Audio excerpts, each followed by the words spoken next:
Welcome to Season 2 of Red Sox Digest, the only show where pain, sarcasm, and false hope collide nightly, like a Masataka Yoshida ground out to second. We break down every loss, every meltdown, and the occasional win, with sarcasm, facts, and no front office spin. Subscribe today at RedSoxDigest.com, or keep wondering how a wild card team spent an entire offseason avoiding power hitters. And now, here's the crew at Red Sox Digest.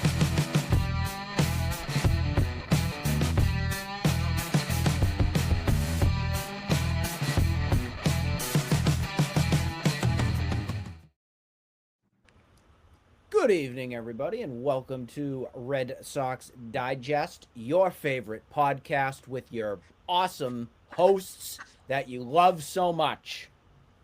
We are joined here this evening by John Martinello, the Martinello Minute Man. He's here.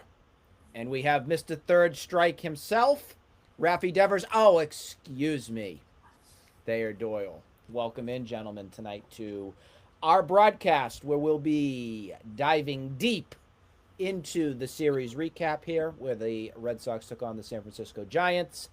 And welcome back, Raphael Devers. We'll be talking about him. We will be talking about how we, I think at least in our three opinions, lucked out with a series sweep. We'll get through going through all of that with you. We will preview ahead the Miami Marlins, where the Red Sox will be traveling to Miami, and they will be facing off for a 3-game set in Florida. Then becomes the big challenge on the ticket for this trip, the 4-game series. A reminder, one of those games Saturday night or Saturday afternoon and night is a doubleheader. It is a 4-game set against the Yankees at the house that Ruth did not build because he wasn't a part of that stadium. So we'll get into that series. It's going to be a big one, and look forward to seeing how this team will do on the road. Before we jump into it, like I always like to do when I host, I like to ask everybody how they're doing. So we're going to go around the horn and welcome in Thayer Doyle first. He's in our left-hand square here tonight. I'm well, Nick. Thank you. I'm doing well. I'm well. I gotta say, I'm shocked that we got the sweep, but as you said, the key is just to keep going. How about yourself? You well? I am. It was a restful-ish kind of weekend for me. I got to sit down at 3 o'clock and actually watch the game. I had some other entertainment and other avenues, but other than that, it was pretty good. Excellent. John, how are you, sir? Quite well, Nick. Can't complain too much. Weekend. Exactly. Can't keep a smile off my face when the Red Sox sweep a series. What did we do for predictions the last time we were here? We did our show, Thursday night? I think I said 2 out of 3 we'd take. John, I think you said sweep. I may have said sweep, but I wasn't. I would have said sweep. I wasn't on the show, though. Oh, that's right. You weren't on the show. I did switch over to sweep for the Diamondback series. Okay. Thayer, what did you do? I think I was 1 out of 3, with the possible 2 out of 3, depending on how the first ones went. But I think it was 1 out of 3. I think all of us were looking at it, if we dial it back to Thursday when we were looking at everything, and we were a little bit more concerned on how the pitching would stack up in this series. And the unknown was kind of what the reception and all would be with Raffy Devers coming back. So what I want to do is I want to start right off the bat with welcoming Raffy Devers back to town, because Raffy came here for the first time since he was traded or exiled, whatever you want to call it, to the Giants back last season. And me coming into it, I didn't think he was going to have that great of a series, because Raffy doesn't like the attention. He doesn't like the spotlight to him. And sometimes when the going gets tough, he turtles. That's what we have seen, at least in the past 2-3 seasons when he was a Red Sox. And he really hasn't backed down from that kind of flow with the media and everything in San Francisco. So he did hit a meaningless kind of home run. I know John said at the time it was something, but I said at the back of my mind, there it is. There's your one. That's all you're going to do. And that's pretty much what it was. for him. I think we talked about it on the Thursday show, and I don't know if John ever had an opinion on this. But John, we were kind of going back and forth, and I said this towards the end of the broadcast with Jim and Thayer. I go, as a fan, what would you do if you were seeing Raffy Devers at Fenway welcoming him back? Are you a booer or are you a cheerer? Not only am I not a booer, I'm also not a cheer. I would have been on my feet, clapping, cheering, screaming. I was shocked when I saw not even just the first game, his first at bat. This went on for 3 games straight for 10 plate appearances out of Rafael Devers. Mm-hmm. Just incessantly getting booed. I was shocked by it. And you go onto Twitter and you see the people. I was posting about it. Why are they booing him? Why would you boo him?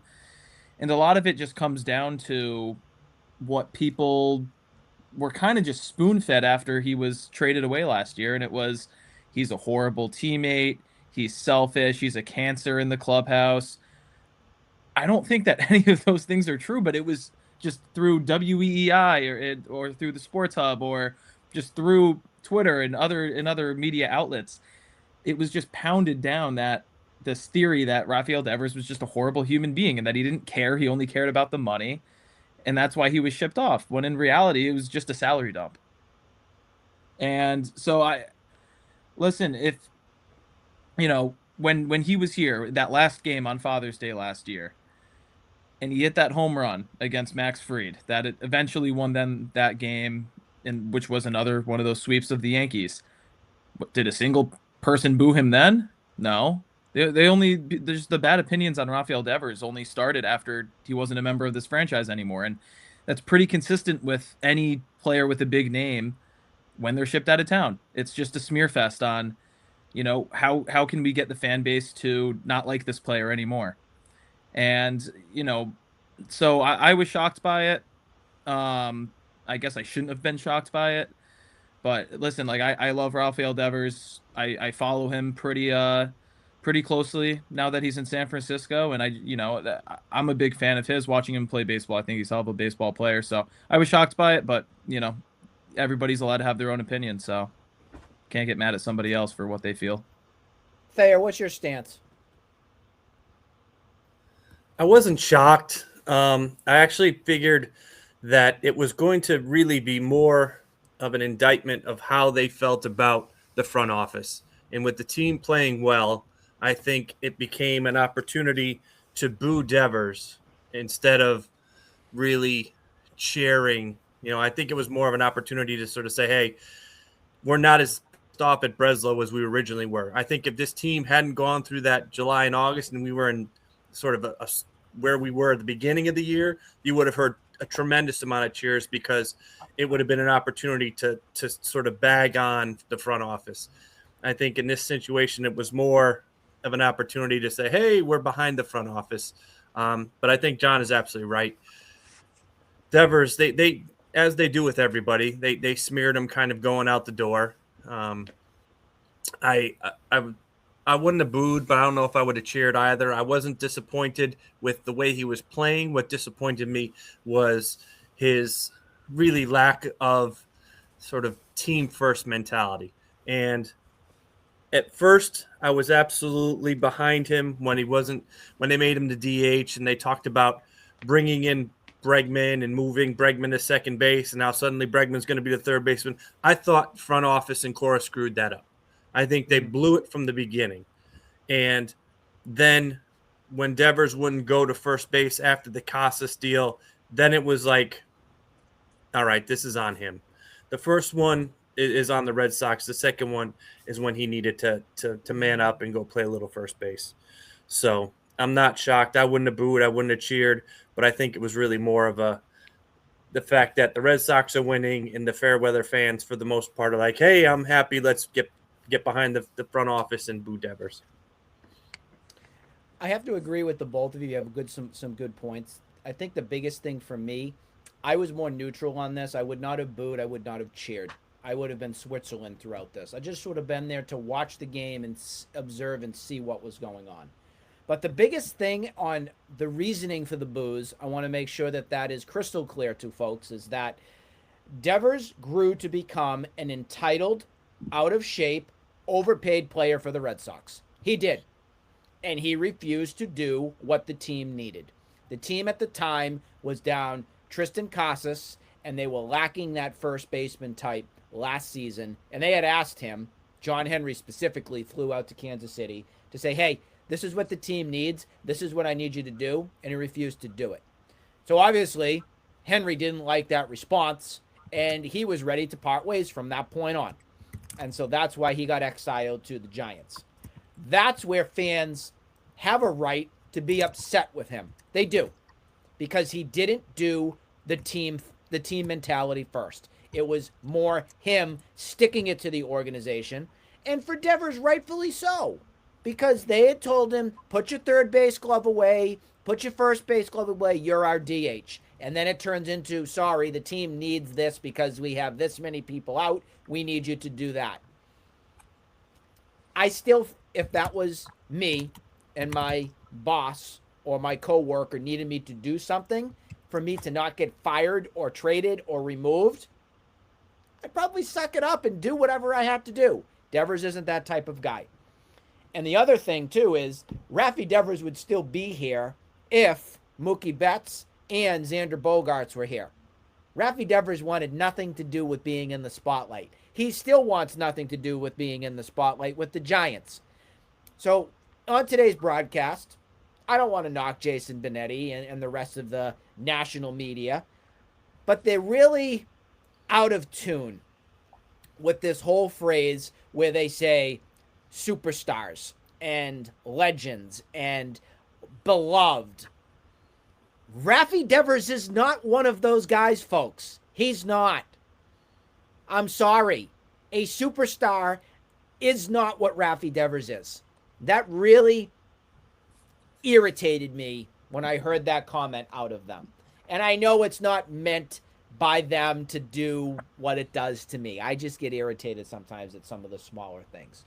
But my definition of superstar is definitely not Raffy Devers. And the Red Sox do not have any superstars either. So if you want to come and say, oh, well, Garrett Crochet, your superstar stud pitcher's coming. No, he's a pitcher.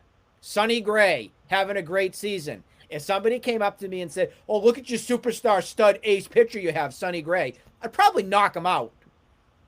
I just can't. I can't take it when people do this.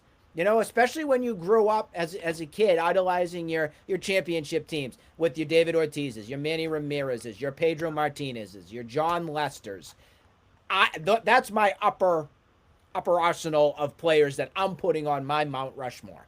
Raffy Devers is thrown in the lake for me. Sorry, but that's just how I feel. Moving on to other things in the sea, while Devers goes back to Alcatraz, we will move over to this man, because I think he deserves some spotlight time here right now. And that's our boy Nick Sogar, who has been a revelation of a player who has sparked this team's need in securing the bag at second base and becoming a guy that I can consistently count on, both with the bat, both being heads up with on the bases, making great plays again when needed, timely hits. Nick Sogard is our second baseman, guys. He is. And I don't want the Red Sox to mess with it.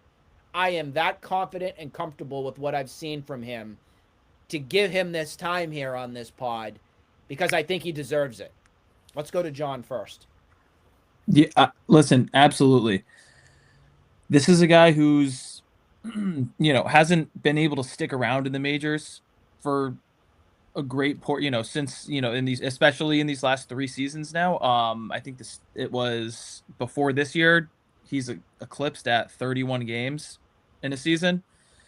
And that's been largely due in part to just the Red Sox had guys that they quote unquote trusted more, which was David Hamilton the last couple of years. That's a conversation for another day that I don't want to have, but he's just never had his opportunity. Now he's finally getting it. This year, you could talk about the bat, but I mean the diving catch last night to keep it at a 2-0 game going into the bottom of the ninth. That was the game right there. That Fenway Park was silent after that 8th inning. Bases loaded, nobody out, 2 strikeouts and a flyout in a 2-0 game, and then bases loaded with 2 outs in the top of the ninth. Nick Sogard, diving play, Fenway Park's alive again, and they win the game. Today, obviously, another leadoff home run for him. We had the conversation a couple weeks ago about, who's the leadoff hitter, and it was kind of between Yoshida and between Nick Sogard, potentially talking about Adley Rutschman even leading off. Now it's time to have the conversation on if Nick Sogard, when Roman Anthony comes back, looks like next week, does he still stick in that leadoff spot? Right now, it's hard to say no. But in this series, he had 500. It was a 1643 OPS. He had 2 RBIs, 10 total bases. He scored 4 runs. He only struck out once. The guy works long at bats every single time he's up there, unless he's hitting a home run on the first pitch of the at bat. But 23 games since he's come back up to the big leagues, he's hitting 299 with a 421 on base, an 869 OPS, and playing good defense. We've been asking for a second. We've been asking for a second baseman. He's doing it. Defensively, we need a guy that could lead off. 421 on base in 23 games. The sample size is there for a guy that, his player profile isn't anything extraordinary. You go look under the hood, there's nothing that jumps off at you like, oh my God, this guy could be an all-star. He doesn't have to be an all-star. He has to be a solid second baseman that puts up a competitive at bat, plays good defense. That's exactly what he is, and it's just a bonus that he's a switch hitter. I've said it before on the show. He just gives me Jed Lowry comp so much. Both switch hitter guys, both were versatile, steady presence. Jed Lowry had a very nice major league career. If Nick Sogard could be something of that nature, I'm as happy as a clam. I really am. Thayer, anything you want to add on Nick Sogard? No, I agree. He's been playing very well, but I also think we have to pump the brakes a little bit.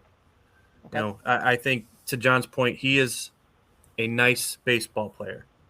He is someone who has played 32, 34 games in the year so far. He wasn't around for June and July. He's shown back up. He's on a hot streak. He's playing well. And I like your comparison, Nick, to Lowry. Now, Lowry was one of my favorite players growing up. I think the idea with him as well is he was a good ball player, and he needs to show it a little bit more consistently. And this is where Boston fans tend to really overhype their guys. He is not going to be a Pedroia. He is not going to be a Gold Glove winner. He's not going to be a guy that is going to be as consistent as he's been for this entire month. He's going to have nice months, but there are going to be weeks where he is going to look like he has no clue at all at the plate, just because that's the kind of player he is. I don't think he is like this exceptional 280 hitter all the time. That takes an awful lot of talent. I don't know if he's got that kind of talent. And he's playing defensively very well now, but he still has some shaky moments. So, like you said, he's a good ball player. And the key to what we're doing is having enough good ball players that can sort of add to the mix. The problem is, and this goes exactly to what you were talking about, Nick, we do not have that superstar. And that's what made guys like Jed Lowry so important, is when you have those superstars that are so consistent and you add these players in to sort of add that adrenaline, you're in good shape. The problem is we have so many of these guys that work on sort of to participate and to do well, they have to expend an incredible amount of energy to do it. And that's why we saw that decline after that incredible winning streak, because that's how they were doing it. They were all just doing it on smoke, mirrors, and guts. And eventually that wears out, where superstars do it on talent. Even when they're in the midst of a slump, they run into balls because they're just so good and they hit bombs all the time. They don't have to get in crazy hot streaks like we see Contreras and Abreu going. But back to what we were talking about, I do enjoy Nick Sogard. I think he's been very important. I think he's going to hopefully lock down second base. But again, we have to be very careful not to overexpose him. Yep, because you don't want to do something with, I know we got a hit today, which was great to see, but Monasterio has definitely fallen off the cliff there a little bit. So yes, we're at a point right now where decisions are going to have to be made. Yeah. And one more thing on Sogard.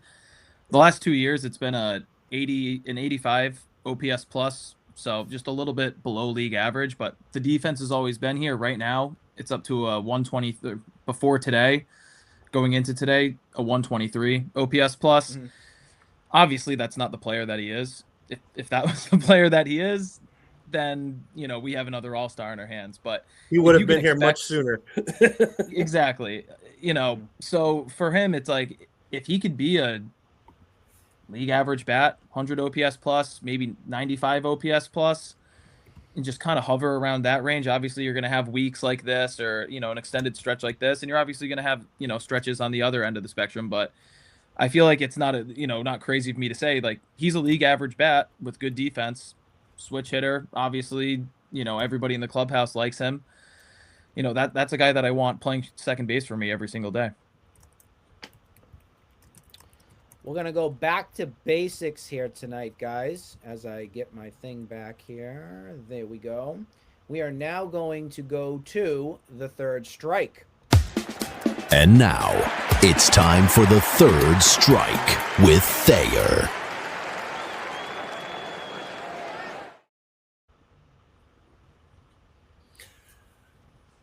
So I am shocked that we swept this series, but I am very impressed with how well the team has been playing. And this is sort of where I'm going to now. A couple weeks ago, I remember someone asking me, who do you think is the team that is sort of the most dangerous in the American League? And I said the Red Sox, and I know some people laughed at it. I think when they're playing well, they are very capable of doing what we saw. They're starting pitching, and now, granted, it's starting to get a little sketchy, but I think with Gray and with Tolley, and then this is where I tend to believe a little bit more in Suarez, the sort of the playoff pitcher. I think is a guy that is not going to sort of fall to the moment. So with those three guys in a playoff series, added with it your bullpen, if they can stay healthy, of Chapman, of Whitlock, Miller now. I don't know about Slayton, but Guerrero's been doing very well. Those are four guys that you have that can lock down the later innings. And with the offense playing the way it is now, sort of still doing the small things, moving it, being aggressive, it's a very dangerous team.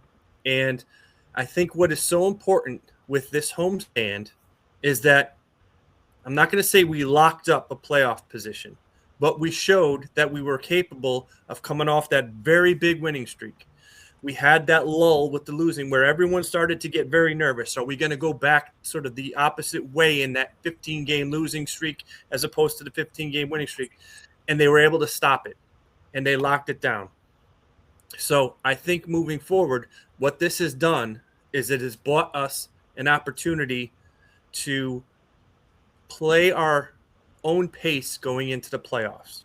Now, I know a lot of people talk about you need to win games, you need to win games, you need to get to – I would love to catch the Yankees. But just getting into the playoffs right now is very important because – and getting into the playoffs in the shape that we need to be in. We can't expend Sonny Gray. We can't expend Tolley. We need to save as many bullets out of those guys as we can. I think Suarez is sort of the opposite. We need to ramp him up. We need to get him going. We need him to pitch beyond. I think Tolley's game tonight was an important one. I'm still a little torn on this one that, yes, he pitched well, but we're trying to conserve him. I don't know if we needed him to go 7 innings.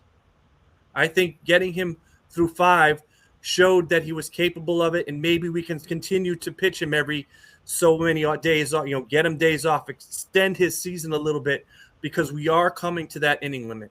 A man coming off Tommy John a year and a half beyond, don't want to extend him because I do think he is going to be a very important cog in our future. And I don't want to sort of ruin that, but also at the same time, I don't want to cost the 2026 team. So they have to be careful with that. But in general, I think this week's series has done a lot to sort of get this team in the position to make the playoffs and be a very viable contender. I'm not saying to win the World Series, but watching the White Sox, watching the Yankees, watching the Rays, none of those teams are teams that I really think are superior to the Red Sox. And we have a puncher's chance in all of those games simply because of our pitching and our defense. And I really hope, and I have to give Tracy credit, he did a very nice job this week of using his relievers in appropriate positions, not pushing them too much, and sort of bringing them back on different days. It's almost like he has an A squad and a B squad, which has been very helpful. And if he can continue to do that, and I know it's going to frustrate people because we're going to be in situations where, like Saturday, we should have lost that game. But he didn't use really those key relievers. We sort of survived with those other guys and got there to the victory. Yep. We're going to get more games like that where some fans are going to be frustrated that they feel like they're throwing games away. We need to win. We need to win. Yes, winning is nice, but I think this team has shown the resilience and the ability to come back and win games where it doesn't have to be a game where you're down 1 or 2 runs and you just blow through your fantastic pitchers out of the bullpen in hopes of winning. So as long as Tracy continues to do that, I think there's a very good chance we go into the playoffs in excellent position. Well, there's a lot of things from this weekend series that Chad Tracy did where he just came up smelling like roses. I mean, look at today's game. Jahmai Jones was your leadoff guy, gets 2 hits. Oh, sorry, we're going to pinch hit you. Mickey Gasper comes in, and he delivers. I mean, those things just, everything was clicking right. The whole play with, like, Eli White coming in from even last night with the big hit, knowing his spots, knowing the situation, and it's because he's keeping them fresh. He's allowing them to get those positions. You know, everyone sort of always used to bag on Cora about that, especially when we were losing. Oh, we're putting these guys out. In order for those guys, now I know, Nick, you talk a lot about the 2018. Anybody could have coached that team to a winning series. There were at least 2 or 3 different positions on that in that rotation where he was bringing guys off the bench. Pearson was not your starting first baseman all the time. He and Moreland went back and forth. It was Nunez and Devers at third base. He had guys coming in and out of the lineup that he had been playing all season long that had reps, that had gained confidence, and he showed confidence in them. And when they came to the plate, they delivered. And that's an important thing moving forward. It's a great point because those moves that were made, yes, 9 times out of 10, those players came up and it was magical. They got the job done. Case in point, Alex Cora looks like he's a genius, you know, for all the wins in there. So I don't want to discredit Cora for 2018 by any means. Cora was a very important part to that team winning and everything. I just think what happened was the luster wore off quite some bit. Cora thought he had a 2018 team forever, and he just didn't have the matches and the players and the mix and the jive for what was ahead in the future for him. All right, now it's time for the Martinello Minute. And now the part they don't want said out loud.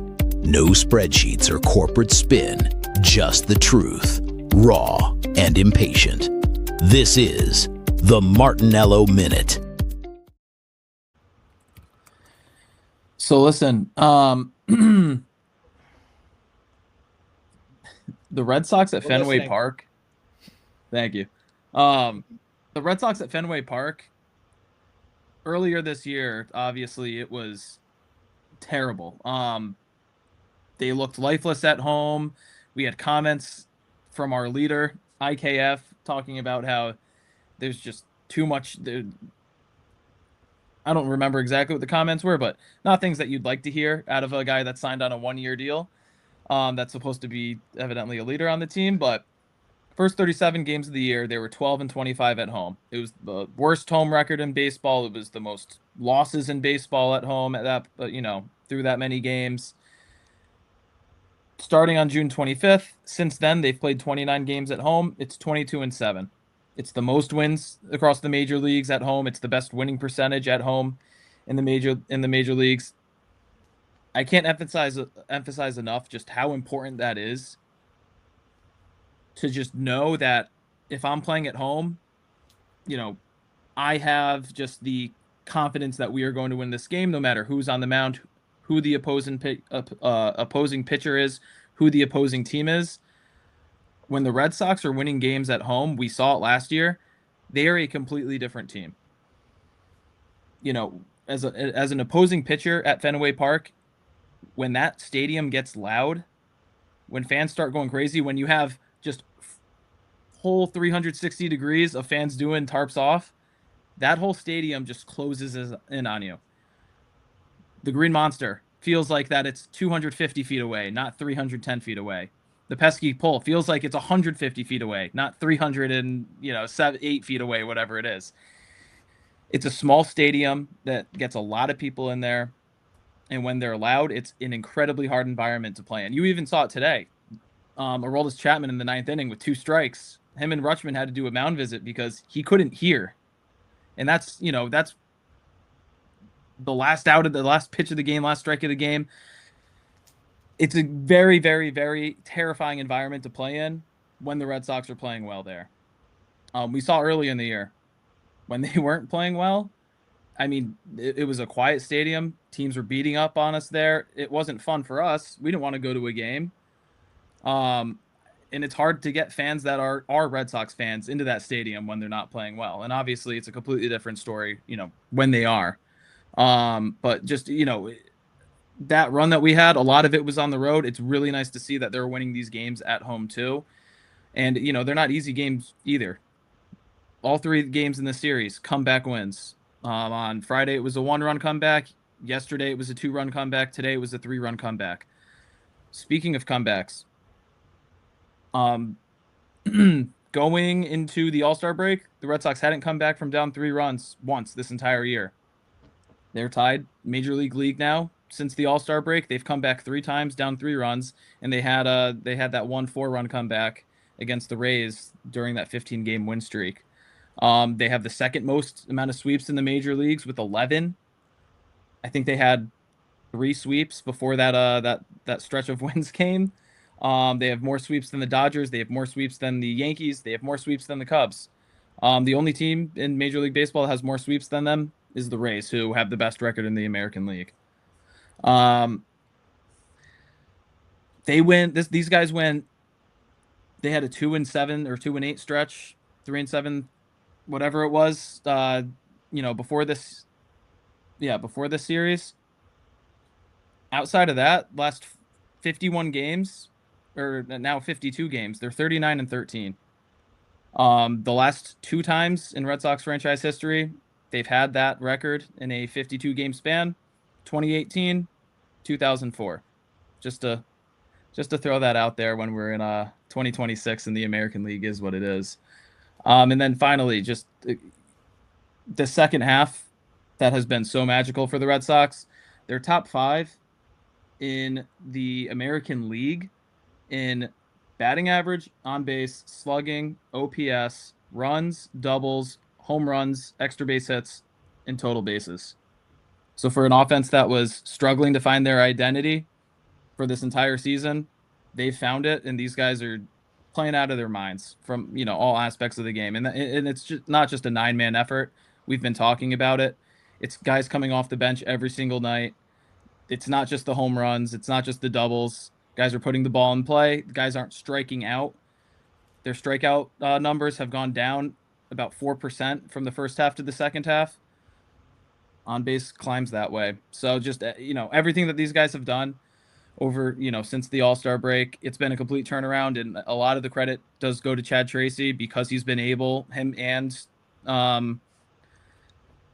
Breslow have been able to work in tandem, figuring out who's going to be with the team, who's going to be down in the minors. And, with all the injuries these guys have had, they've found a way to, persevere above it. And it's been really fun to watch. You know what time it is? What time is it, Nick? It's time to face the facts. It's time for Face the Facts, where excuses get laughed out of the room, your feelings are irrelevant, and your opinion probably doesn't matter. No spin, no cope, just the facts. And now, your esteemed host, Nick Face!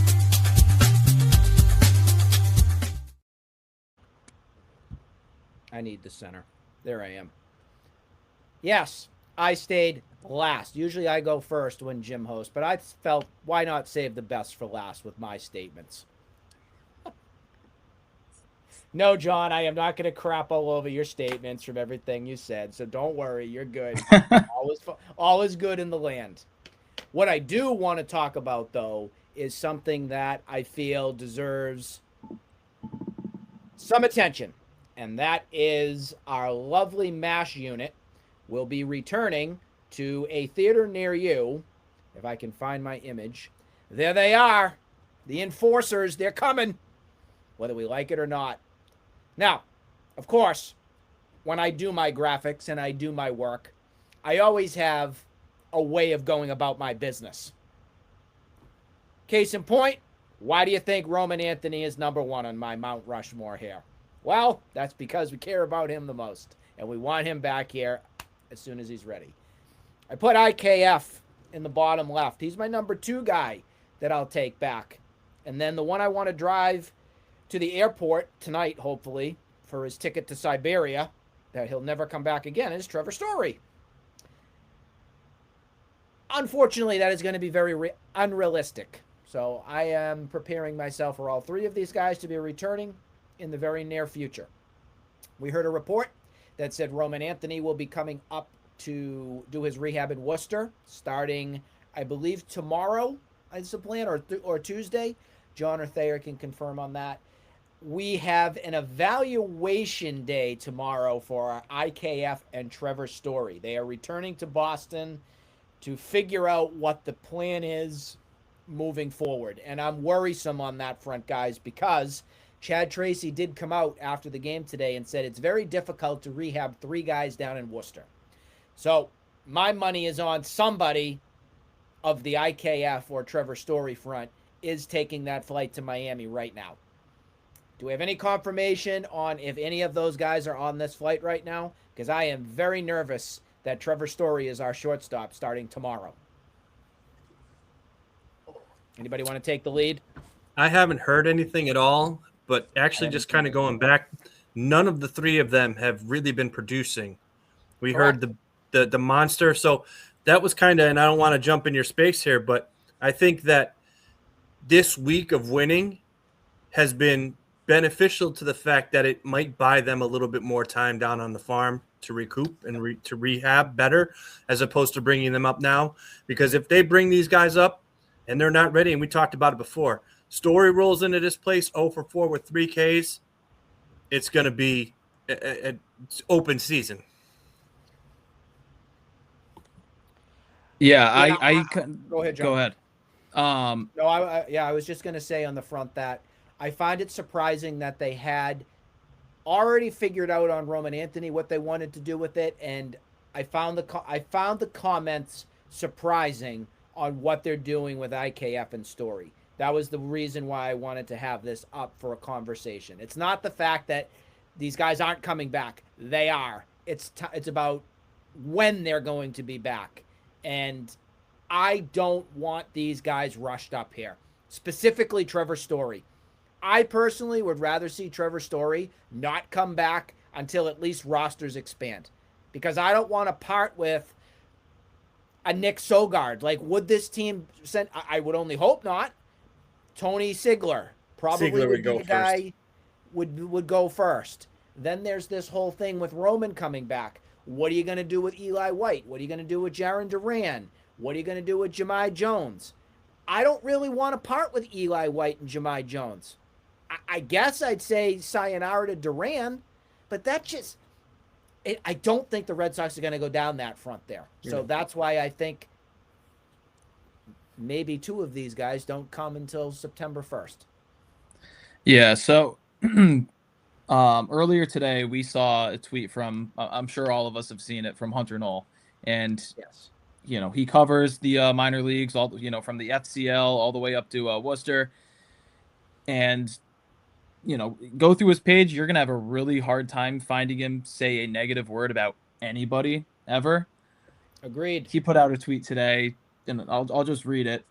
But Go ahead. It says, in the nicest way possible, I've watched a week of Trevor Story now, and I know it's only a week, but I have zero idea how he's going to help the team take over anyone on the current roster.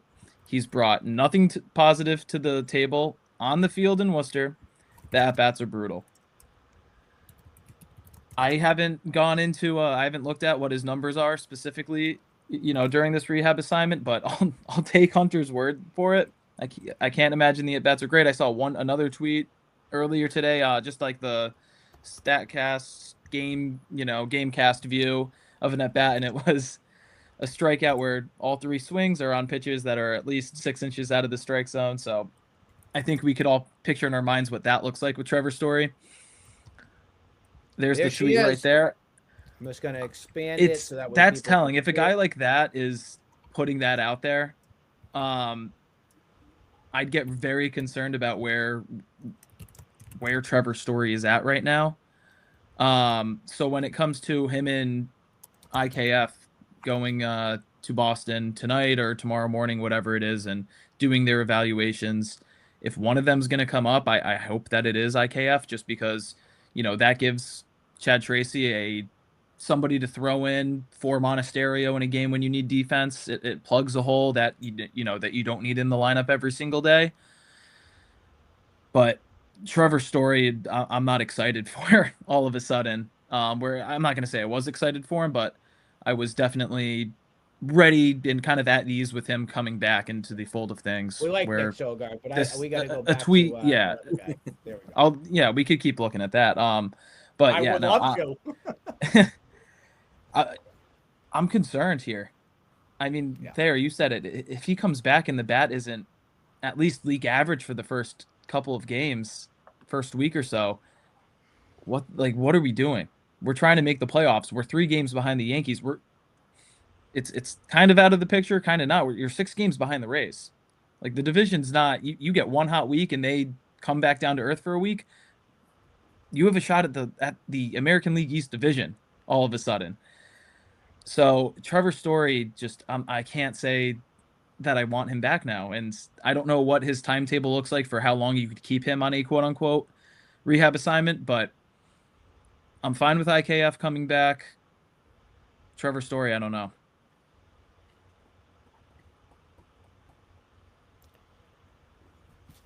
I think it's going to be interesting to see what we get tomorrow out of this report back to Boston. I really do. And I was getting in a little Twitter battle. I'm not going to name names on anything, but if people go to my Twitter or X, you can figure out who it is. I called Trevor Story an entitled brat. Do you guys feel he's entitled? Because I do. I don't think he has the power anymore that he did have when Cora was here. Mm-hmm. Right. Oh, man. The entitlement ultimately comes down to the contract and what John Henry wants to do with it. Because from a simple 2026, what have you done for me statistically speaking on the baseball field? Trevor Story is not one of your top 26 best players and shouldn't be on your major league roster. Now, yes, he was injured. I don't know how long he was injured for while he was struggling. That's not for me to know. But now he has an opportunity to go to AAA and to prove that he's capable of producing. He has yet to do that. And I don't think, and this is where the entitlement really is going to come down to what Henry thinks we're going to do with that money. Because Story is getting paid one way or the other. Does John Henry want to pay that money for someone to sit in Worcester and wait till September 1st to come up? Or does he want that money being spent at the major league level? We're going to find out very soon just how invested in winning Breslow and Henry are if Story comes to this baseball team before September 1st. If he's up earlier than that, and then let me rephrase that. If he's up earlier, hitting the way he is currently, going 0-fers and 1-for-4s and striking out, then we're going to know that it's simply a monetary thing, and that's just how it's going to be. Otherwise, maybe this team has something. One of the at-bats today, I forget what inning it was, but Story chased 3 pitches that were clear as day out of the strike zone as well, too, today. And I'm going to go back to our buddy Matt McCarthy from 98.5 The Sports Hub on the Baseball Reporters last week, who hit it out of the park with the spot-on analysis of exactly the player Trevor Story has become. Last season, when Trevor Story was going hot, what was that streak? Right around late May into the early beginnings of July? Right around It was there? that series in Atlanta. Yeah. End of May. There was whatever going on with relay that, or signals or whatever that was being done, that he was knowing ahead of time what was being thrown. In my opinion, Trevor Story cannot play Major League Baseball well when he does not know what pitch is coming anymore. Can't do it. And that is a massive red flag on the play for me.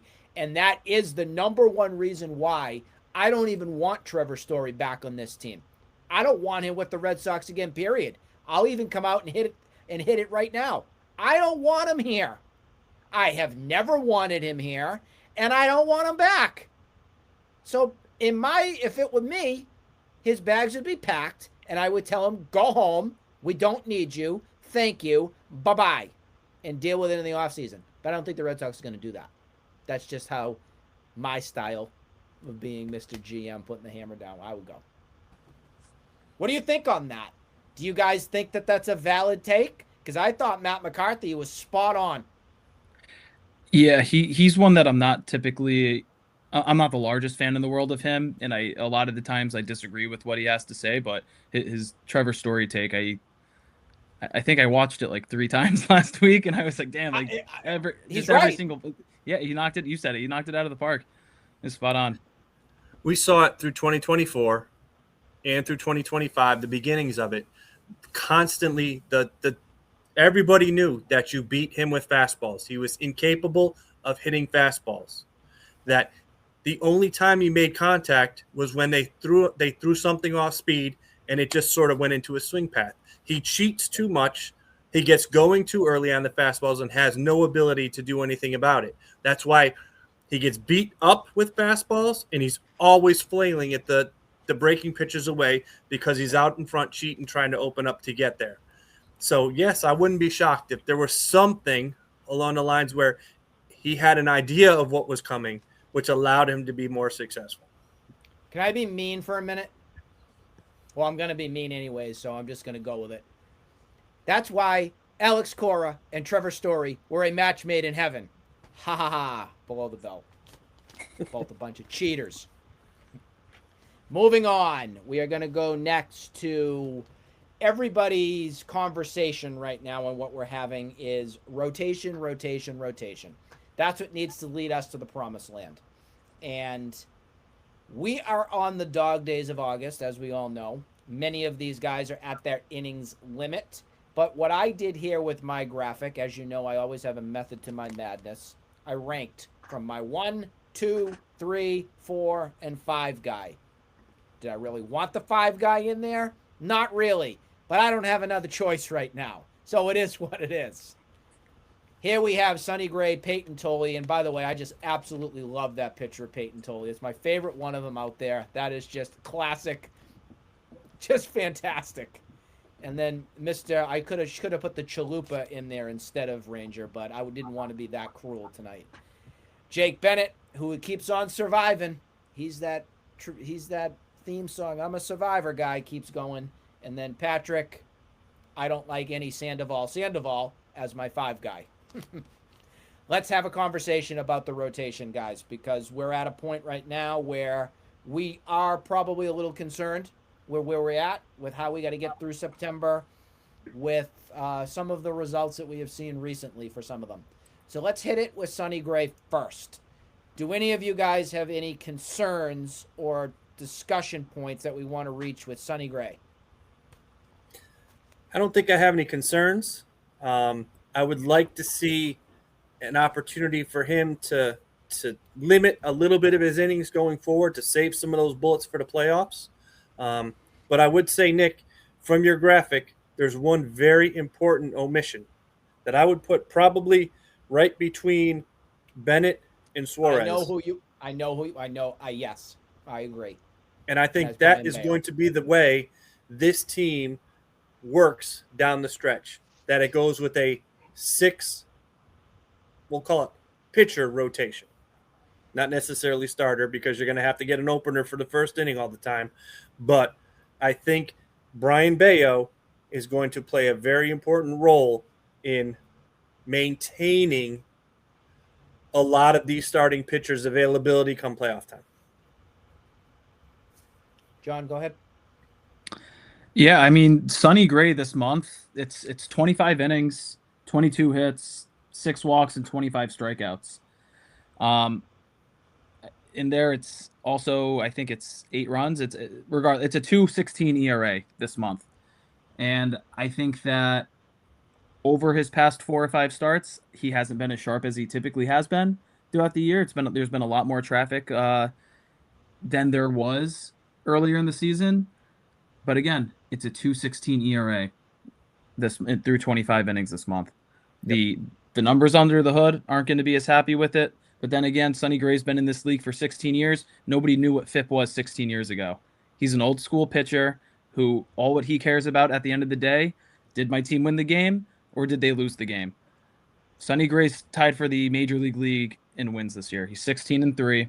I'm not concerned about him whatsoever. Thayer, I think it's a good idea. If they could get him out of the game in the 5th inning, do it. But that goes along with every single other pitcher on the staff outside of Ranger Suarez, who I think needs to have a couple of those 7, yes, maybe an 8-inning game. But Sonny Gray, I'm ecstatic about. I do want to make a statement on. I know we're talking about the rotation on here for our 5 guys that are here to kind of air it out and figure out where we're going next. You mentioned Sonny Gray only going 5, which I get.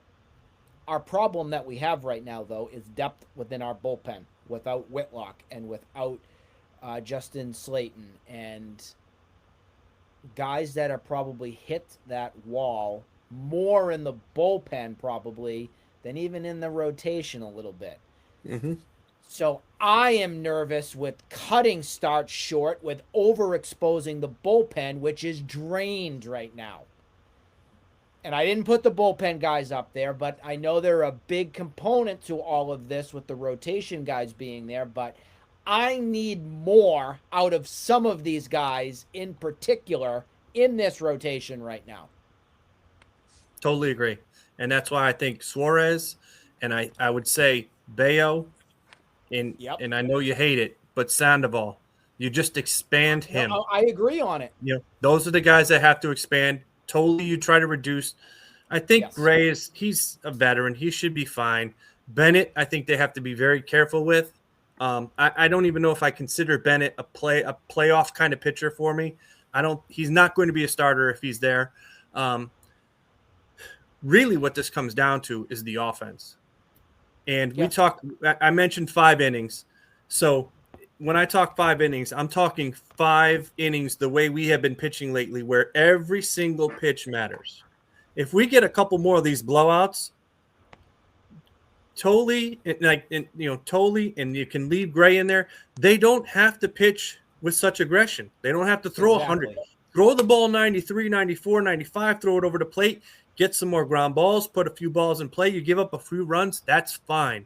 I don't care if we win the game 12-5, you win 7 innings, gave up 5 runs, gave up 8 hits, but you maintained and you weren't throwing max effort all the time. That's going to be a very important aspect as we move forward. Yeah, even today's start for Jake Bennett, he did not start out well at all. And it was a surprise because typically first time through the lineups and everything, he's traditionally pretty crisp and pretty in rhythm. And he was out of whack at the beginning today. Our group chat that we have going on is like, oh, great. Here we go. Get Bayo up. Guys, he threw 7 innings today. If you told me that first inning was going to turn into what he did and had a quality start and get a W out of that, no way in hell. And he figured it out. So whatever Jake Bennett's Houdini act is, if he can give me 3 runs or less in any of his starts and be quality, I'm not going to complain. I shouldn't have even said anything from the beginning because I was the one that started it all today. I go, oh, here we go. But it had that feeling. He was not sharp. Game. He was not. Not at all. Yeah, the walk to Devers that started it, and then I think it was a double. It was a double by Willie Adames after that. Yep. And then another hit, Eldridge after that too. Eldridge hit. But yeah, I mean, the first inning today was 23 pitches. Last night you messaged me. He's like, what does Bennett have to do today, to just impress you enough to be like, okay, maybe, just have belief in him. And I told you, first pitch strikes, and how many pitches is he throwing per inning? First inning today, 23 pitches. After that, he didn't have more than 10 pitches in an inning until the 7th inning. Second inning was 8 pitches. Third inning was 7 pitches. Fourth inning was 8 pitches. Fifth inning was 9 pitches. Sixth inning was 10 pitches. And then he finished the day off with 19 pitches in the 7th. He gave up a run in there. It was the Little League home run. Yep. Ridiculous. I think that Willie Abreu had a problem with the fan in the upper decks. Cough. But yeah, listen, all in all today, 77% strikes. He was just pounding the zone. And when you pound the zone, other opposing teams tend to get a little bit more aggressive on you, and that's where you could get an out in those first 3 pitches of an at-bat. For a guy that I think he strikes out 19% of batters he faces, he needs those, and he needs to be pounding the zone and not just throwing the ball over the plate, but hitting his corners. And, he's been able to throw strikes the whole year, but when he, these last 5 starts that he's had before today, and even today in the first and second inning, that changeup that he's just been painting around the corners, that pitch has started to go over the middle of the plate. Yep. After the second inning today, that changeup, low in the zone, hitting the corners, getting away from right-handers. The sweeper was another one that he kind of has gone away with. It's a pitch he only uses 7% of the time this year. I think it was up to around 15% today, and just all the lefties that were in this Giants lineup, he was just peppering them with it. Devers, every at-bat, showing him sliders or the sweeper early in the count. Bryce Eldridge, the guy's 7 feet tall, peppering him with low and away sweepers. Just that pitch is going to be just like how Peyton Tolley, his curveball is super important to how he performs. Jake Bennett with that sweeper, it's going to be super important for him to just keep using that pitch when he doesn't have his A game, his A+ stuff with his sinker or his changeup. So all in all, just Nick, you said it. How the hell did he do what he did today? Throw first pitch strikes? I know why. Ladies and gentlemen, we have breaking news! This is why I get paid the big bucks, because What I happened? heard after the inning was done, Jake Bennett got a Jiffy Lube job. Excuse me? He got a Jiffy Lube job because he kind of like a nut when it's rusty. You got to put a little WD-40 on it because he was out of whack, guys. He had 8 days of rest. So his mechanics were a little bit off. So that's where I think that first start in the beginning of the game, he was just off because he hadn't been in rhythm for a little bit of time. That's a long time off for a guy traditionally who's not on the IL or anything like that. I'm sure he obviously throws his side sessions and stuff like that. But I think that has a lot to do with how that first inning went today, is he had to get himself loose again and figure out his mechanics and adjustments. So, yeah, he got a Jiffy Lube job. There you have it. It's a good save. Ranger Chalupo here. I mean, or whatever I call him. Chalupa 27, whatever. This is my X factor right now. And I understand people have come at me a little bit with my take and said, oh, the Chalupa is the best thing from Taco Bell. So it's actually a luxury item. Yes, because I want him to be a luxury item, you idiots. He needs to throw better. That's the case in point here. They babied him this entire season, and somebody got to get in his face and tell him to get with the program. This is your guy that you gave the big bucks to this past offseason. You need him when the going gets tough. I shouldn't have to sit here and worry about him laboring through 5 or 6 innings.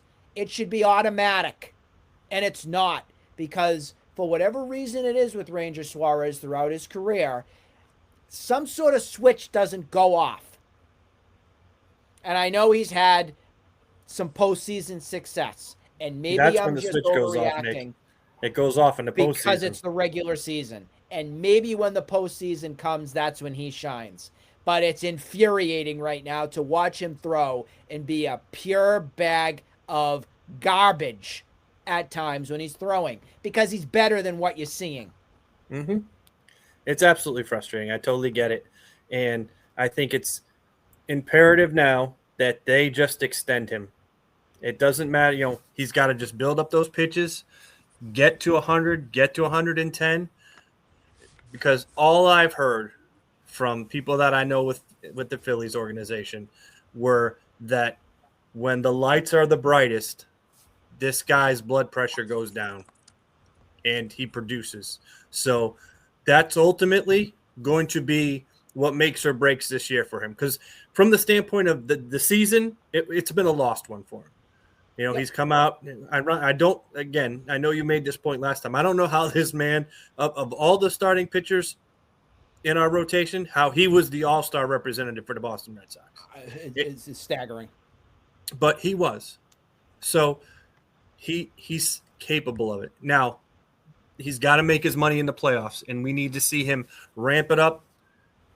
John, it's I know earlier in the season you were talking about, of all of our pitchers that might be impacted by ABS, Suarez might be the guy because he works on those corners so often, and maybe he's starting to, especially coming off these injuries, he doesn't have the stuff that he really expects to, so he's getting even more, we'll say, Daisuke Matsuzaka-ish, where he's really living on those edges of the plates, trying to get people to go beyond their strike zone.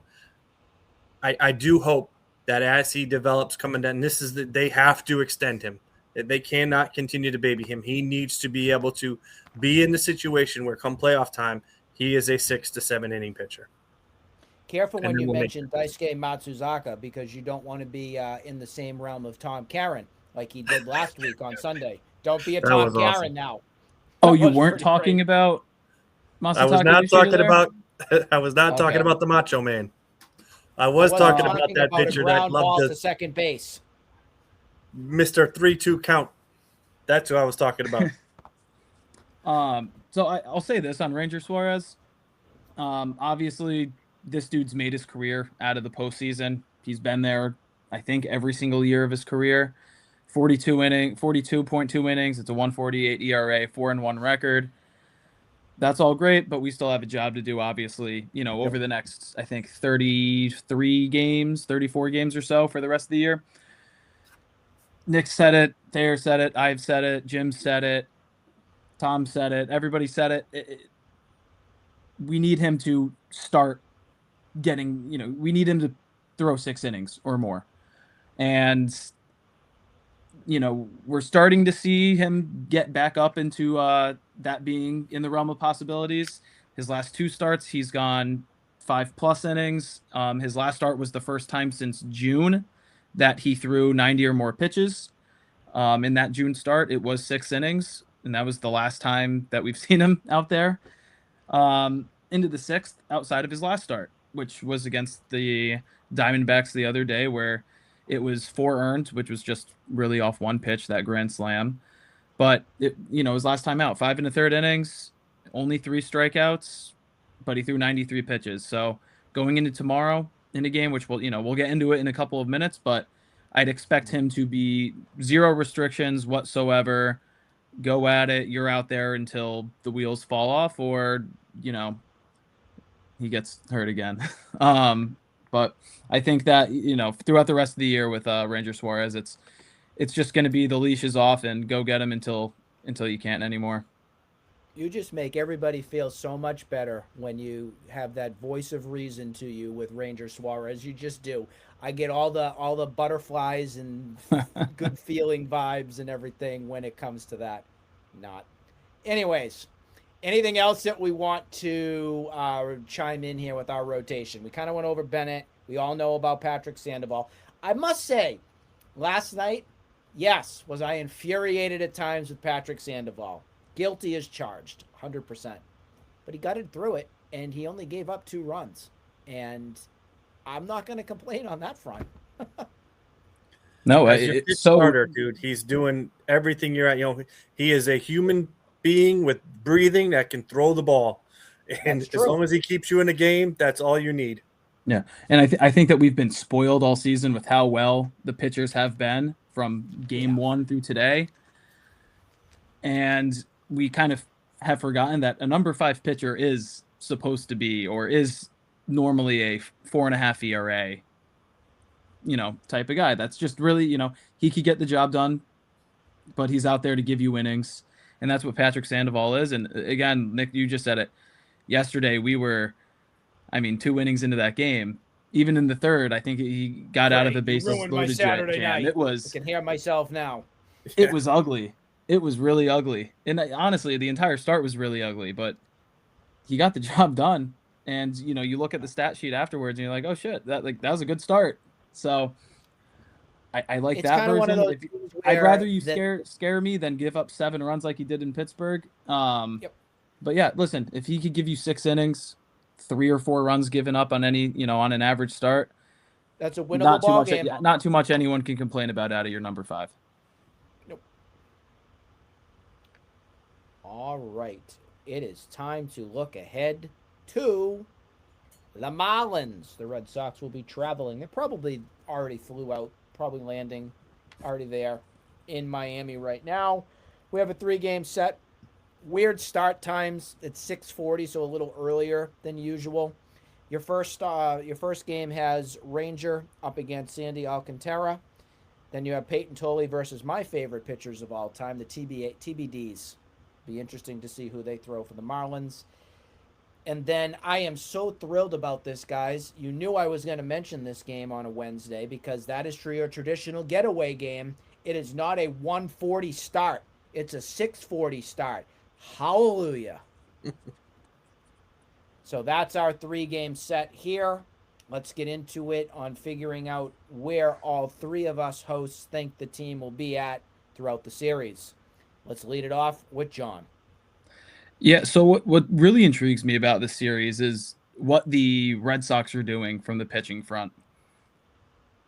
Obviously, these guys are going to be going on their scheduled days, but we've seen recently that they're fine with doing a bullpen game. They're fine with doing, throwing out somebody else. They have a 4-game set against the Yankees right after this, and maybe Ranger Suarez is available in that series. It's John, an interleague. He better be, or I'm going to be bullshit. He better be. It's an interleague, interleague play, and they've played a lot against the National League lately. I'm just confused as to why you want to be throwing your top 3 arms in this series and not against the Yankees, where that's a series where they should have a shot to overtake them in the wild card standings and in the American League East standings. Obviously, it's a lot of work to do if you want to, move pieces around, but you're getting your top 3 arms in this series. You got to win at least 2 out of 3 of them. The Marlins, they're no slouch. Obviously, I think it was in end of July, beginning of August, they were on a first half Red Sox slide. But they've come back to water. They're 3.5 games out of a playoffs spot in the National League, which is much more competitive than it is over here. They're going to be throwing all their bullets at you too. Sandy Alcantara, obviously Cy Young winner. They have a TBD game 2, and then they have Ryan Gusto, who, it's an arm for sure. But he does my tax reporting. Exactly. But listen, it's a series, just plain and simple. You got to win 2 out of 3 of these, and preferably you win the last game, and then you have a day off, and then it's this battle in New York, which very well could decide where that wild card game's being played. Thayer, where you at? I think 2 out of 3. And Nick, I agree that I would love to sort of see something in here where they maybe use the Bayo game Tuesday, push Tolley back another day, and then Gray starts the Yankee series.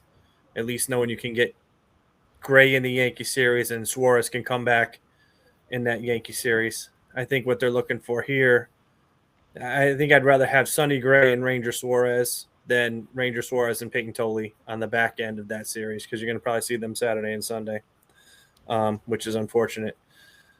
But I'd say 2 out of 3. I'm going to go for a sweep. I'm just going to be different here. I think tomorrow will be a game that Ranger Suarez proves why the Red Sox signed him to the contract. I think he's going to be hearing this podcast while he's landing, and he's going to hear my voice, and he's going to say, this jerk from Boston who just craps all over me, I'm going to prove that jackass wrong. So I'm hoping that that's the take that we'll get for tomorrow for it. That's probably the best, obviously, matchup that you'll see in the series. No slouch, as John said. Sandy Alcantara is a formidable pitcher whose name always seems to be coming up in trade rumors all the time. Just always seems that there's something going on with him, and yet he's still a Marlin. Peyton Tolley's game, I think Peyton Tolley up against my lovely TBD person. I have all the faith in the world that Peyton Tolley will be great, and we'll have no issues moving on that game. And then we'll have the finale with Sonny Gray. What I want to see out of Sonny Gray is keep the pitch count down. Like you kind of said, Thayer, 5-6 innings with a rested bullpen. If you can get, a big lead ahead of time, get him out, let him rest up. I ideally wouldn't want Sonny Gray to throw on Wednesday, kind of like you guys said the same. I'd rather save him for the Yankee series, because if he throws Wednesday, there's no way he's coming back for the Friday, Saturday, Sunday tilt with the Yankees. Not going to happen. Maybe they do make an adjustment. Maybe we do see a Gamboa as an opener with Bayo. Do you guys know when the last time Bayo pitched was? It's been a while, hasn't it? Yeah. He's only pitched 4 times this month. Last time we saw him was in the Diamondback series. Okay. Or actually, maybe it could have been Sunday even earlier than that. It was the game. It was 6 days ago. Not the Sunday game. I'm sorry. It was the Friday game, wasn't it? Friday. Or no, they played. Before that, he threw. No, they played the Diamondbacks Monday, Tuesday, Wednesday this week. So what game in the Diamondback series did he throw? Monday night? It had to have been Monday. Okay, so he hasn't thrown 1, 2, 3, 4, 5, 6. So Bayo's got to get in here somehow. Yeah. That's why I was surprised. I agree, John, with what you said. I was very surprised then with how this rotation has come out with what we're seeing right now. They may still adjust it. They probably just have had it out. I would rather We're waiting to see what happened. Yeah. Let Gamboa throw an inning and a half and then get Bayo in. Ideally, I'd say go for that on Tuesday. Let Ranger Suarez throw tomorrow. Let him see what goes on, and maybe Tuesday we'll see, well, we're going to hold Peyton back a couple days, have him throw to maybe start the series off on Friday for the Yankees. That would be great. That'd be great. But I agree. If we're counting on Brian Bayo, I need to see him throw. I really do. I don't want this rusted nonsense like I kind of made my disgustingly funny joke regarding Jake Bennett. We don't need any more of that. So let's keep the rhythm going for some of these guys here. Yeah, he pitched Monday. Okay. All right, we are going to go to comments. We're going to go to comments pretty quickly here tonight, folks. We understand we got a lot of comments from stuff here, but we also have been on for almost an hour and a half, and we want to keep it short and sweet for it. So, guys, I'll have your help and assistance on this a little bit. Are there any comments that we have seen quickly that deserve a spotlight or attention? Nothing major. I tried to answer everything. Roman to DH when he returns. That one's that's an interesting conversation. Yep.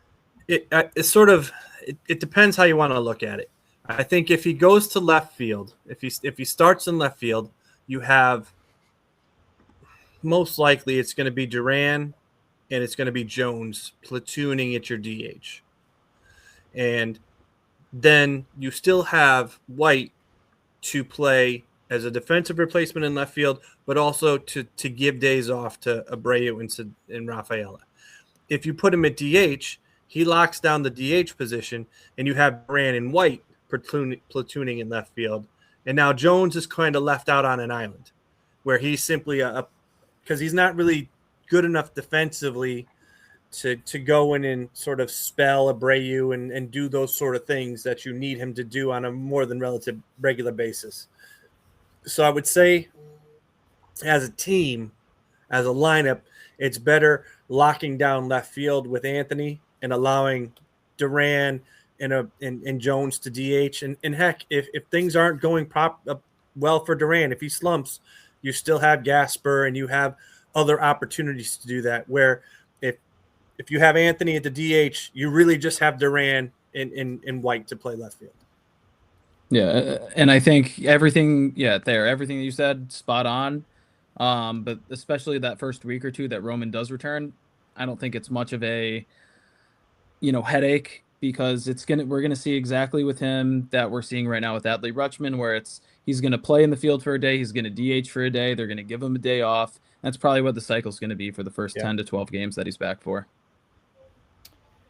And I do think that we'll be seeing Jarren Duran on the bench quite frequently moving forward, too. I just do.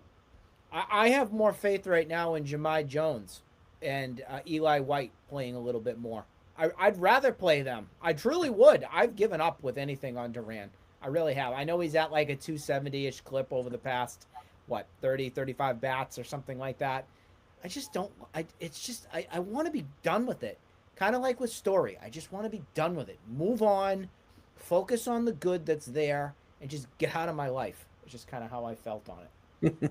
Here's another comment from Michael. Sandoval and Suarez need to eat some innings. Yes, they do. I completely agree on that. I think that's going to be one of the Achilles heels for this rotation and bullpen, is if those two guys can give you bare minimum 6. That's huge to spell the bullpen. It really is.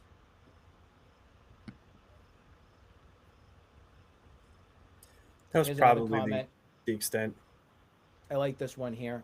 White and Jones stay. Bring back Roman. Fix the lineup. Have Story come back after September 1st. I don't think anybody cares about IKF. Sogard shouldn't be going anywhere. Yeah. I think I care a little bit more about IKF because he's a very good, steady presence with the glove. And I've been worrying about the glove a lot. I mean, look at our Little League play that happened in the 8th inning here tonight, guys. I mean, if the Red Sox had IKF, Monasterio's out of the game at that point. He is. And that's either IKF or Story that's playing shortstop. Yeah. 9 times out of 10, that's an out. And Wilyer Abreu doesn't have to airmail the stands for the, 3rd or 4th time this season? I think that was the worst throw I've ever. That's something I would do when I was, 16 years old in AAU ball, trying to show it off. Wilyer Abreu dodged all the bullets here tonight up until this point. But, guys, I need him down for bare minimum 3 games. Bare minimum. He's got to get himself right.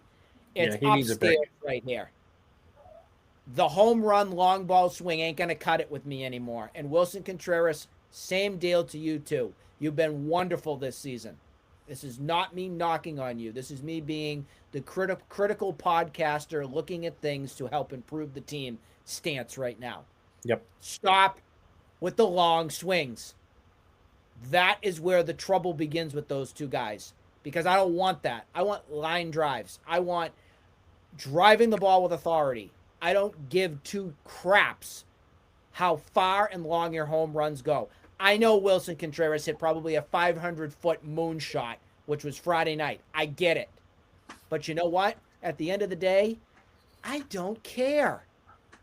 I want you to win ball games and get on base and knock your runners in and not strike out and make unproductive outs. And Wilyer Abreu, by the way, last night got it very lucky with making contact and the runner being safe at home. He did. Because it really wasn't a hit. It was more of a sacrifice or whatever it was called, or a force. But that was an 0 for 5 night last night, and then another 0 for 4 again tonight. So something got to give here, because you got guys that are chomping at the bit when they step up with opportunities with your Jahmai Jones and Eli Whites, who want playing time. And we have seen what happens when these guys want it. They try and go out and get it. The hustlers. So it might be time here to start figuring it out. Yeah. Just because you said Jahmai Jones, I just want to ask the question: what do you guys think his slash line is since he's come over to the Red Sox? That's crazy. He's hitting over 500, isn't he? Yeah. It's a 520 average, 1,000 slug. It's a 1586 OPS. Put him in the Hall of Fame. And now that my brain's thinking about it, Chad Tracy today, again, this whole series, he pushed all the right buttons, but Jahmai Jones was 2 for 2 today, single and a triple. Then he pitched it for him immediately for Mickey Gasper, and immediate RBI double out of him. It could have even been a triple, but I think there were no outs at the time, and obviously he's not he doesn't have Eli White speed, but would just you guys another. rather see Mickey Gasper play more than Duran right now? It's difficult just because of where they are positionally on the field. But if we're DHing, guys. Yeah. If Roman's back and that DH hole is open, it's definitely just a big platoon, and I think Duran has to have the maturity to accept that he's just going to be a plug and play player once Roman Anthony's back. But speaking about Mickey, it's not going to be good. Go ahead. Did you see him coming around first base on his double? I thought his hamstring exploded. I thought he was either he was. I'm like, oh my God, it's Yoshida again. Either that, or I thought he was going to take a dive. I'm like, oh my God, he's just going to fall over in the middle of the baseline. Like, oh boy, dive. We almost. I thought. Yes. Raffaella was out. I thought that wrist snapped. I really did. When he came up and got that hit to start the game. Speaking of which, how rude of us. We didn't even mention the game that he had today. What a game. Yeah. He has been the unsung hero of this team this season. Truly. To see where he has gone and elevated his game to, no way would I have expected that from him. He has been I'm going to take a little bit of props for this, and not that I have anything, but for granted, it only sort of as a group we've only been together for a little while. But talking with Jim over the last 2 to 3 years, I was irate that they continued to move this man from center field to shortstop, from center field to second base. Mm-hmm. Every time they made that defensive move, his offense went down. He is a gifted center fielder. He's not Jackie Bradley Jr., but he's probably the second best one that I've seen in my lifetime playing center field for the Red Sox with all of his capabilities. So the fact that they are now leaving him in a place where he's comfortable, where he doesn't have to focus all his energy on playing defense, it just comes naturally for him. He can now take the time where pregame, before all those aspects, focusing on the offense, keeping himself mentally prepared, not exhausting himself mentally for all those other things that he had to do, understanding where he's positioning on the infield, stuff like that. That has gone a long way, and I am so thankful that this team didn't decide, let Duran play center, move him into short after Story got hurt and all these other things. Thank God they didn't make that move. Yeah. Not one inning. Not one. At all this season. This is what you're getting. 0. Yep. You hit that one. It seems like that's the grand slam of the night right there. That's the new segment we'll have. Thayer's grand slam. That's what it was. But yeah, he's been a completely different guy with the focus shifted towards just working on his gifted abilities for center field and with the bat. And we have seen him just become such a fan favorite and anchor of this lineup and team that you can trust. It's wonderful to see. And he's one of those, he's a baseball player where obviously I'm super in tune, and a lot of people are now with, looking at the advanced metrics, and they don't like Cedar Rafael at all. But, he's just a player where he he doesn't need to get off his A swing every at bat. He doesn't need to be swinging the bat 78 miles an hour. He doesn't need to, have the most gorgeous swing in the world every single pitch or every time he decides to swing the bat, which he does a lot. But he look at his at bats today. His first 3 at bats, 3 hits, all with 2 strikes on him. I don't think any single one of those balls that he ended up hitting were in the strike zone. Yep. He just goes, I know that he's been in kind of like a swing mode thing right now, but the guy knows how to put the ball in play, and he finds holes. He doesn't have to hit the ball 120 miles an hour. He ploops, drops the ball over the shortstop's head, drops the ball over the second baseman's head, puts it right in front of the center fielder, gets a 98 mile an hour fastball in on the hands with 2 strikes, shoots it over the first baseman's head for a double. He's just his strikeout numbers for how much he chases. You go compare what his strikeout numbers are to other guys in the league that swing as much as he does and chase as much as he does. He's above league average in his strikeout rate. So just the hand-eye coordination that he has and the ability to mix in his defense and his speed and his arm, his decision making. He's just a complete baseball player that we're very lucky to have. And we talk about the contract all the time. With the defense that he has, he doesn't have to do much at the plate to, play at the level of what he's getting paid. So just a special player that I'm happy that we have locked up here. Anything else anybody wants to mention before we wrap up our hour-and-a-half edition? Yes. Red Sox Digest. Just one last thing, and Nick, I really enjoyed your sort of discussion on the rotation, and I know it's still August and we have a long way to go, but the first wild card sort of scenario, you're looking at 3 starters: Gray, probably Suarez, and most likely Tolley.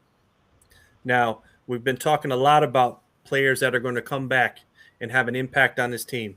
Is Roman Anthony, or when is Roman Anthony? When is Story? When is IKF? There's one other name that I think could really be an asset if the Red Sox get into the ALCS and the ALDS and those sort of things where you need 4 starting pitchers, because we've talked about, I think Bello is probably your 3rd, if not your 4th best starting pitcher right now, but he's not a starting pitcher. And we have been struggling with finding someone to start games. There is one individual who we've been talking about ramping up a little bit. If we can get 1 or 2 innings out of Garrett Crochet, imagine that. Crochet is your opener for Bello. Now, that could be something come playoff time that makes it a little bit more interesting. Speaking of Garrett Crochet, today or tomorrow will be his 120th day that he has spent on the IL, which means something's changing his contract. His 2030 opt-out is nullified. Gone, right? It's gone. And now the Red Sox get a 2032 club option on him for $15 million. So it stinks. Obviously, I wish that, he was able to have 32 starts this season, but, looking down the line and in the later years of this contract when he's still going to be a young pitcher, having that, ease that he might not look to go play somewhere else in a couple of years, and we'll have him, on our terms in that last season of his contract. It makes the deal a little bit sweeter, makes the price that we paid for him, a little bit sweeter. Obviously he wants to get it back out there, and I'm excited for it. He's up to 90 feet now. He's throwing every single day. Hasn't had a setback in a while. Teams, you get Garrett Crochet throwing 1 or 2 innings in a playoff game, and then you get bullpen Bello. Tough game to lose. Bullpen Tanner Houck coming at you too. Bullpen Tanner Houck too. Discount that. That's going to be another weapon. That's a huge. We're going to cross sports here, but given the fact that we have an NBA champion, so the last time they were NBA champions, Mr. Willis Reed came walking into the Madison Square Garden and set everybody down. Imagine that. He rolls in out of the, they start playing a little Stone Temple Pilots, and away we go. He's back. Should be interesting. Well, thank you everybody for joining us tonight. We had a great view count, great interaction with all of you tonight. We appreciate it all. If you really like our work and you think that we are worthy enough of a nice donation, by all means, please subscribe and like and keep on checking in on the Red Sox Digest pod. There's also articles every day done by Thayer, John, sometimes myself, depends on the time and everything that we have. But we hope you all enjoy your week ahead. Go Red Sox. Will be with you likely Thursday to recap the Miami Marlins series. Have a great week. We will see you all soon.